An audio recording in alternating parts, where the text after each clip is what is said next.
to the garden. Oh my gosh, I am out here checking on stuff and just admiring the sunflowers. They finally bloomed this weekend. It was perfect. We had a lovely party for my daughter's birthday, and the sunflowers bloomed just in time, so that was great.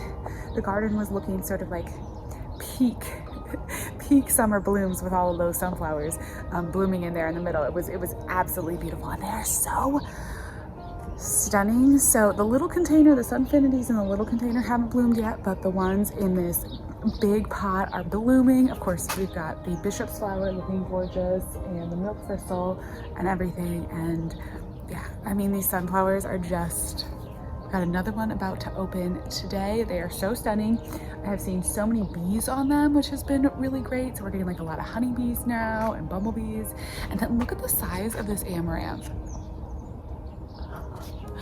The flower head on this thing is huge. It is so pretty. I've always like wanted to grow amaranth in the last couple years, and now after this, I may even, and I really do. I really feel like I need to get more of this amaranth because it is just so stunning. Definitely. So autumn torch, like this is gonna go on a list for my, gardens next year and stuff too. I'm gonna have to see if I can find any seeds for these because they're really beautiful color, right? Like I like the tone of this rust. Every so often, some of these like rusty tones look a little almost like dry and dead, but I think that this one really it has a brown, kind of goldeny brown tone without looking like there's something wrong with it or like it's just like a dead plant. It looks beautiful. And next to the sunflowers too, I didn't even really think about that color combination, but I'm actually really loving the combination of the bright yellows with the like reddish tones. It's very fall, garden too, which is fine, totally fine. And the hummingbirds have been all over the kufia. I mean, just like so many good things. There's lots of stuff coming up. I think this weekend's going to be a good weekend in the garden. One thing I am doing today though is I'm going to come out and if you remember my Swiss chard, I thought there was like a fungus or something on it. It turns out it's a leaf miners. Someone in the comments let me know, and thank you. So I need to get on that and get out all of the leaves that have the leaf miners on them. I've been trying to look up a little bit more of like what to do, treatment, like what I can spray or anything. And it sounds like really just like getting rid of the affected leaves is gonna be the thing. So we'll see if I can actually save any of the Swiss chard. I'm starting to get worried that I may have to pull out like all of the Swiss chard in order to get rid of the leaf miners. I'm a little worried. There's also a caterpillar eating on my zinnias, so I'm gonna go ahead and spray everything with BT and then try to pull out, gosh, I don't know. It might just be all of the Swiss chard. We'll see how it goes. All right, so the leaf miners they've really taken off, and I think honestly they've probably affected like most of the leaves on these plants. But this bed is so densely planted that one, I'm not gonna miss. Like I can take this. I'm not gonna miss the Swiss chard. If we have to pull all the Swiss chard out, it is what it is, because the bed is so densely planted that we don't really need. I don't need to have the Swiss chard in here. I'm gonna go get my shears. I don't need my Swiss chard necessarily, but I also might just cut it back to like the smallest leaves in here and see if maybe there's some that don't have it. But it is really, it's kind of just taking it over. And I didn't have leaf miners in my last garden.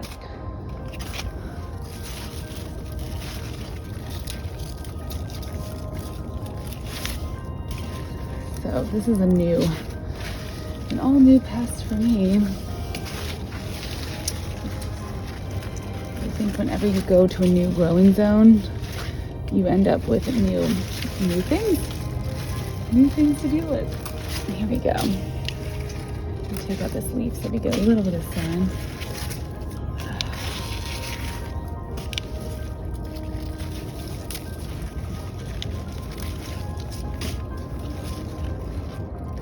I don't usually just cut off like this, but I'm just gonna take out all of these leaves.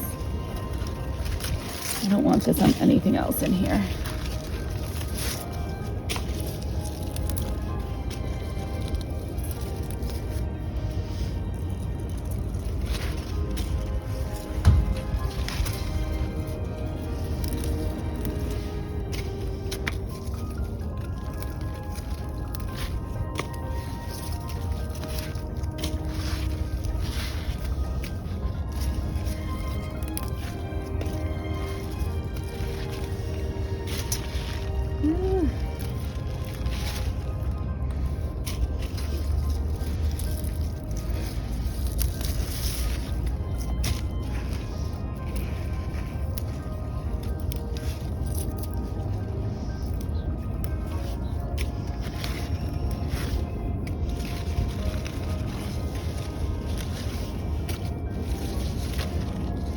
All right, so you can see I cut it back pretty much all the way back. I left a few little leaves. We'll see if those can come up without issue. Although, I mean, there's so much growing here, like between this eggplant and the pepper and everything. I don't think we're gonna have too big an issue. I might have to do some corrective pruning on the tomato. We have got some tomatoes in there. I almost can't even see. This plant is so thick. We're also dealing with some little aphids on here. So I am gonna have to maybe spray this down with some water next time I water. Just come in and pinch off the basil. But the zinnias are coming through. Everything's pretty much still working together in this pot. And we're gonna have a bunch of tomato harvests this week, I think, on the little Napoli tomatoes. I moved the corn for the party. I have to move back. And then look over here on the black Tulas. They're getting big. Really big. Whatever seeds I planted in here have done nothing. Nothing has come up. So, I don't know. But at least I planted the morning glories in here. I don't see anything coming up. Although the dahlia is still doing well. And over here, the sunflowers and everything are coming up too. So, you know, I'm hopeful. Look at the little, and these are the gold coin sunflowers. Those are starting to really look big. And then maybe we'll get some blooms this week on my other Sunfinity. We'll have to see. Oh, and here's our update. Start of the week with the pumpkin. Do you think we're gonna reach, do you think the vine's gonna get to the edge of the pot this week? I think it might. I think we might get there.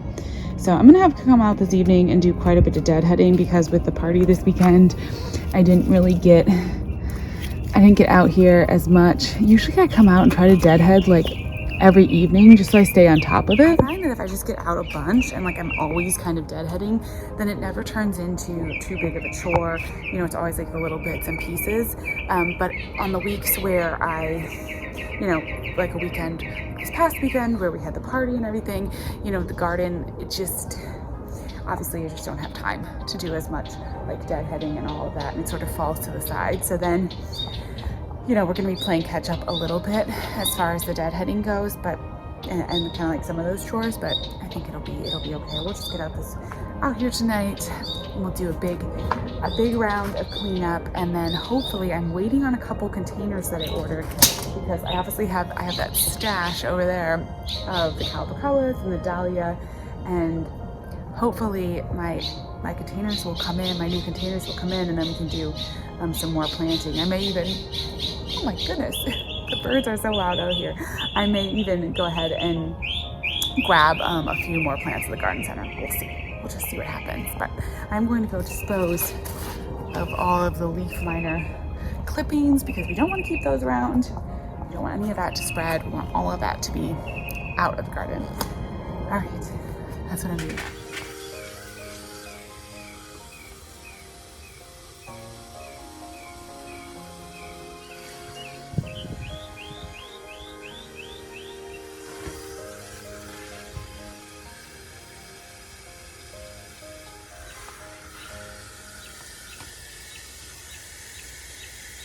Morning.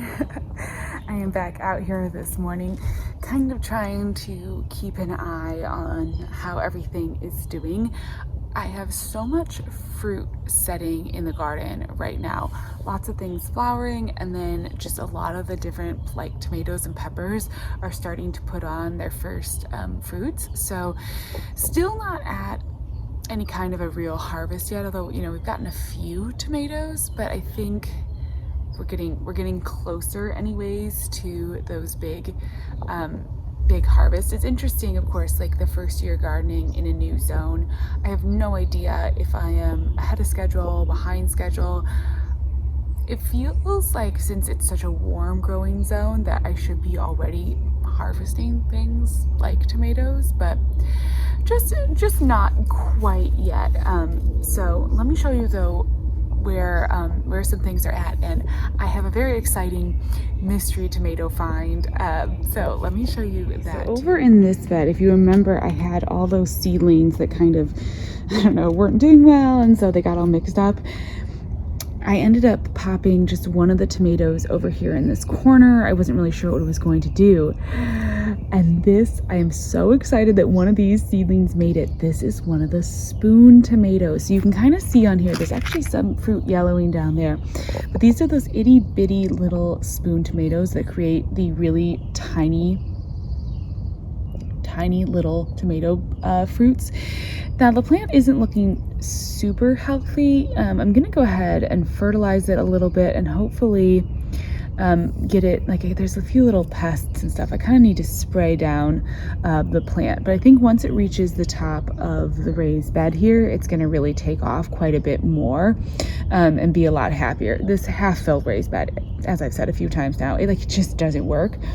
But the spoon tomato turns into an absolutely crazy huge tomato plant. If you want a tomato plant that's gonna absolutely just take over, they become crazy and really huge. And so, like, I know that once it starts taking off, and if I can kind of keep on top of fertilizing, it's gonna just turn into this absolutely wild vine.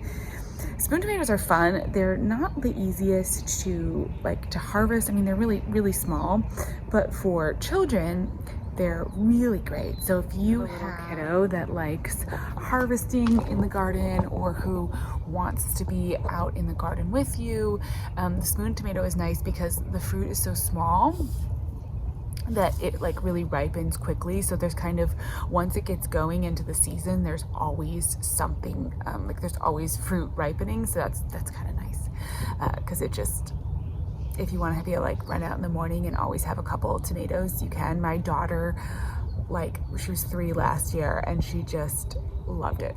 Loved coming out, loved picking them. They were the perfect kind of size for her to pick and eat. They were great. So this was really exciting. I hadn't even paid attention to this corner of this raised bed here. I hadn't even really bothered with it. And then I came out and I saw that we had the spoon tomatoes here, and I was like, yes. So happy to see it.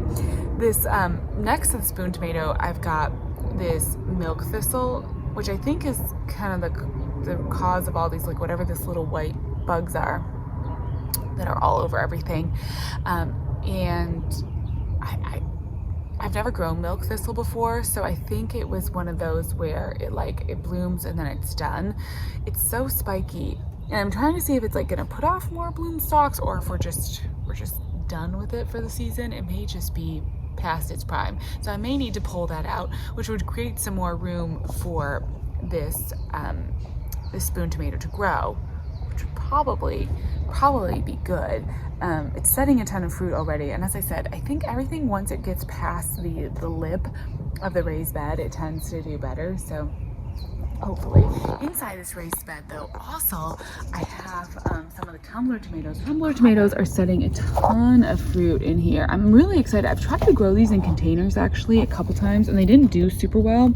So I'm actually really excited to see it doing so great. And then one of my Juliet's, I got a Juliet tomato too, which is also very exciting. So that's setting a bunch of fruit.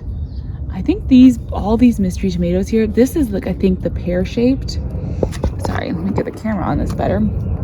I think this is one of the pear-shaped cherry tomatoes. These were all mystery seedlings that got all mixed up. So I can't tell. I think this is I don't know. Is that Juliet? It doesn't quite look like a Juliet. The Juliet more have this sort of like saladette shape, but yeah, all really good. And as I've been saying for weeks and weeks now, I have got to get a trellis for these and get these climbing up something, because the Juliets are also another one that's going to be super vigorous, and that vine is getting really long. On the other side of this container over here, we've got a gypsy pepper that's putting on fruit. Look at that. And then next to it, I just noticed that's a viola. I think I had violas in these pots before, and I reused a little bit of the potting soil, and I've got 2 viola seedlings coming up. So I'm just leaving them. I'm just gonna let it, I'm just gonna let them grow in there. That's kind of cool to see. Salad, the salad box peppers are getting peppers too. There's a whole bunch in there. Those are going to turn orange, so we've got a little bit of time to wait on those. But I actually have Roma tomatoes in here, so yeah, we're starting to see fruit setting, which is really good. And the Napoli, look, this is the funniest tomato plant. Just look how terrible it looks. There's like 3 leaves. It sort of set some fruit on the earlier flowers, and then it kind of stopped. This whole container is, I don't know, this is oregano, but I think, let me see, this looks like a mint. Yeah, we got a little rogue mint plant in the oregano. That's funny. That must have been from the garden center, because I didn't start these seeds. So whatever company this oregano came from, they also had a mint in there. Well, I might leave it. I was gonna maybe redo this container after all the tomatoes, once we were done, but I don't know. Now I may maybe we'll pop out the tomato and put in something else in this container, because it's just kind of looking, these are gonna be done this week, I think, and then we'll have an empty hole. But it's so funny that there was a mint. I've never had that happen with an herb, in herbs from the garden center, that a random mint gets in it. But mint, that's what mint does. That's really exciting this week to see the fruiting happening on all of those tomatoes and peppers. Really exciting. And there's flowers on the squash. So my little sunburst patty pan squash are starting to flower, and the pumpkin is setting a ton of buds. So we may actually get some squash and squash and pumpkins starting soon, which would be cool. I'm still waiting over here on the other side of the garden. Over here, the tromboncino is starting to grow, and you can see a bunch of buds on this as well. And remember the little cucumber? Look at it. It's doing it. It's putting off more cucumbers. Speaking of cucumbers, this week the salad bush cucumbers, I've noticed, are really starting to take off. They were kind of growing slowly, and now they're just getting really wild, starting to spill. I moved my salvia over here to a more full sun area, but they're starting, you can see, they're setting fruit, and it's like there's a cucumber at least one cucumber at every notch by every leaf on this plant. It is so incredible. I gotta contain them a little bit, because they're wanting, to grow up the cosmos and all of that. But there's gonna be cucumbers, oh my gosh, in there. They're such dense plants that I'm gonna have to be a little bit careful, but this is gonna be so exciting. I had another couple of mystery tomato plants that I went ahead and planted in this container, and I think these are more Juliets as well. This looks like the Juliet, I hope you can see. This looks like the Juliet tomato to me. So I think we have a few more Juliets that made it. Although these look really awfully pointy, so I'm wondering, trying to go back, now and remember what I started, so I can sort of rule out. Of course, this probably was all the Juliets that made it. I really had some issues with my seedlings, and I didn't harden them off very well, and a lot of them didn't make it. And of course, the ones that did, I'm pretty sure, are the Juliets, because they're just such a hardy tomato plant. They're just so sturdy. They just grow so vigorously. So I think that's what we've got. So many tomatoes. I kind of like the look, I'm looking right now, I kind of like the look of the sun golds spilling out over the edge. I'll show you in a second, over the edge of the raised bed. It's really pretty, and I'm really sort of tempted to let these vines on the tomatoes just kind of like trail along versus getting them a trellis, but it's really not advisable. You really want to give them something to grow up, and I feel like they need that support. They flourish and do better, and you avoid a lot of the issues with like disease. So it's tempting to let them just kind of be like a crazy bunch and kind of a mess, but you end up paying for it because then, you know, all the diseases take hold. So even though it's like another thing to do to trellis your tomatoes or prune them, it is good. I don't typically do a lot of like you know, some people will prune their tomatoes to one branch, 1 liter. I don't usually do that, but I will come in and take out like any of the dead growth. So I've been trying to do that even with these tomatoes all being just a jumble. I've been trying to come in and take out like any leaves that are looking super infected. These tomatoes were kind of looking bad when they got started, but look at them now. They're looking healthy. The leaves are really green and vibrant, and they're not looking as curled. They were just kind of looking curled and funny, but now they're doing great.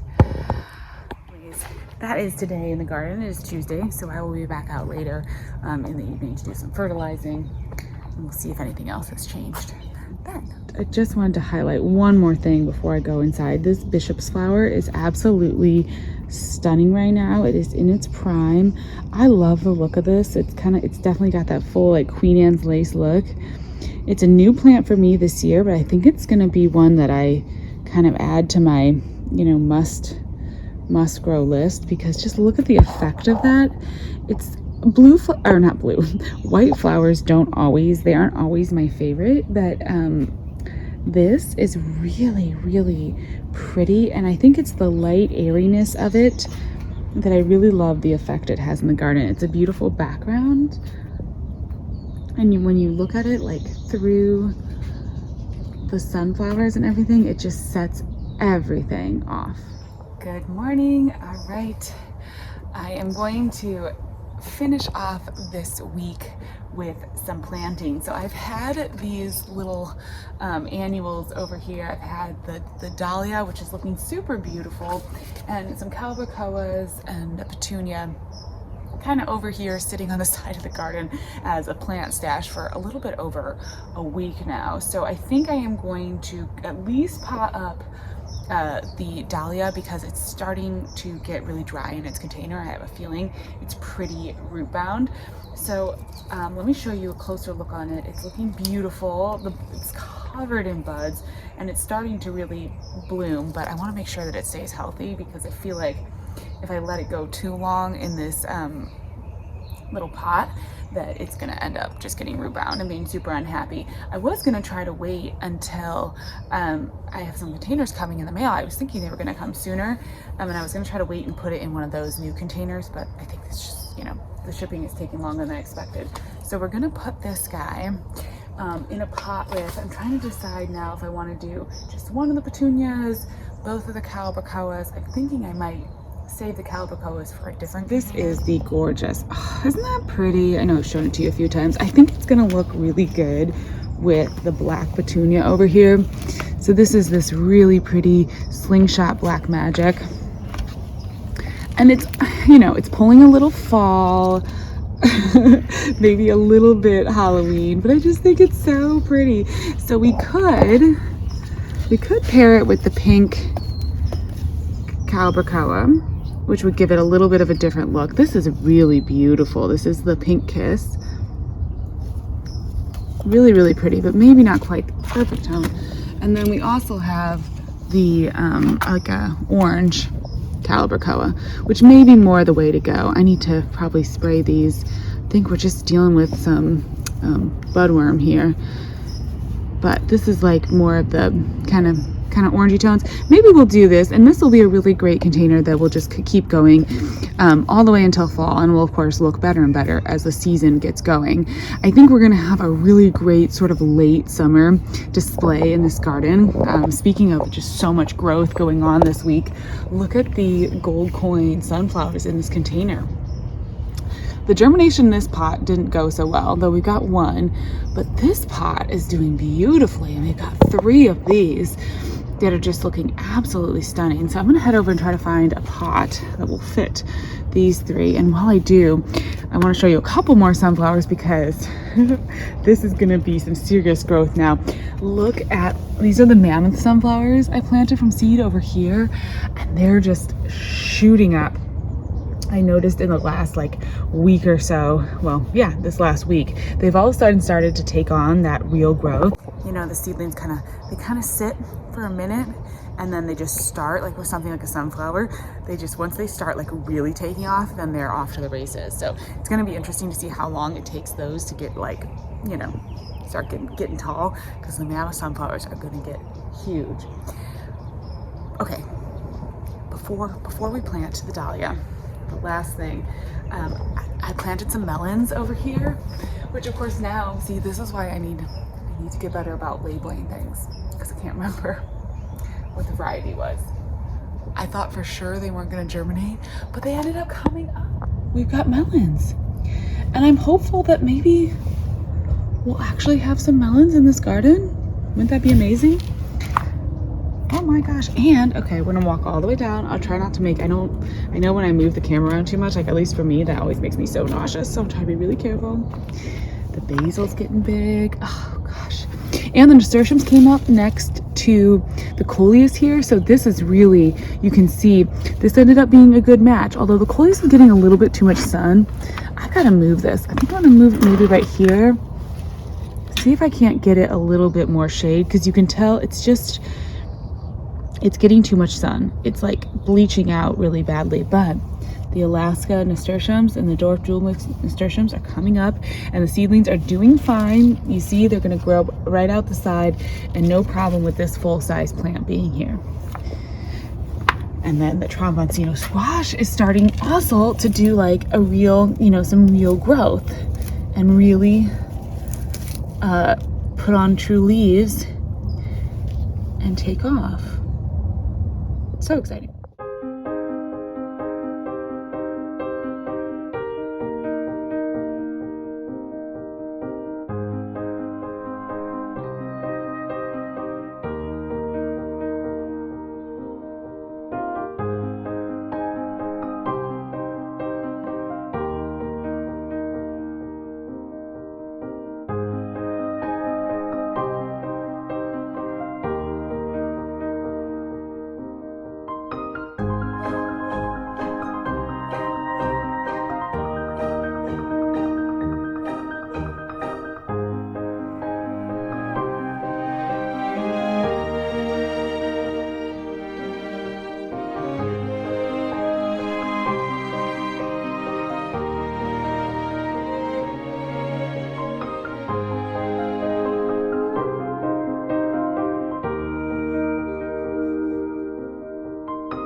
Well, I didn't have a big enough pot, so I just had this one low pot, which is not ideal for these varieties of plants, truly. I'm gonna have to come back in and put a little bit more soil.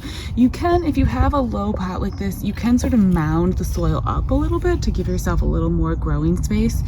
Ultimately, I think it's better than them being stuck in their nursery containers. And you know, dahlias tend to, like, they have tubers, they tend to spread out a little bit more than go down, and petunias don't have like all that huge of a root system, so it'll probably be all right. Again, not like perfectly ideal, but it'll probably be fine. And then I just went ahead and put this all in its own container. I've been doing a little bit more of that this year, which is a single plant in a container, and I thought that was just really pretty. And then we'll find a spot for this guy.